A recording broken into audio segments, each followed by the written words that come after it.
Hello guys, for today's video is magluluto naman ng ginisang ampalaya.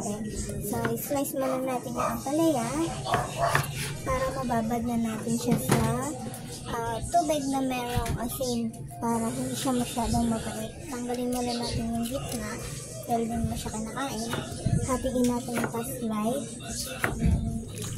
para maganda tingnan. Iyan, hugasan natin. Tapos, maglalagay tayo dyan na yun, para mababad siya at hindi siya masyadong maalat.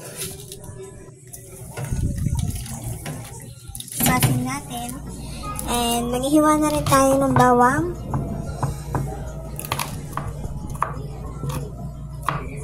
Hiwa na rin tayo ng sibuyas. And kamatis. Tinatanggal ko yung gitna kasi parang matigas siya. Pero yung iba hindi nila tinatanggal, sinasama nila. So, magpapainit na tayo ng pan. Maglagay tayo ng mantika. Igisa ang bawang.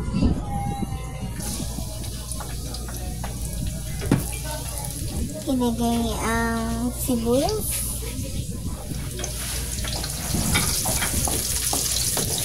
Pati na rin ang kamatis.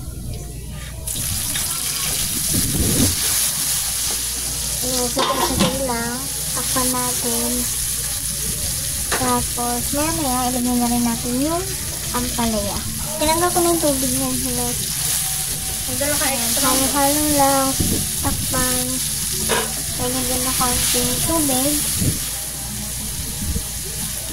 Tapos, takpan natin ulit. Lagyan natin ng magic sarap. Pampalasa. Pag okay na yung lambot, pwede na natin ilagay yung 2 itlog.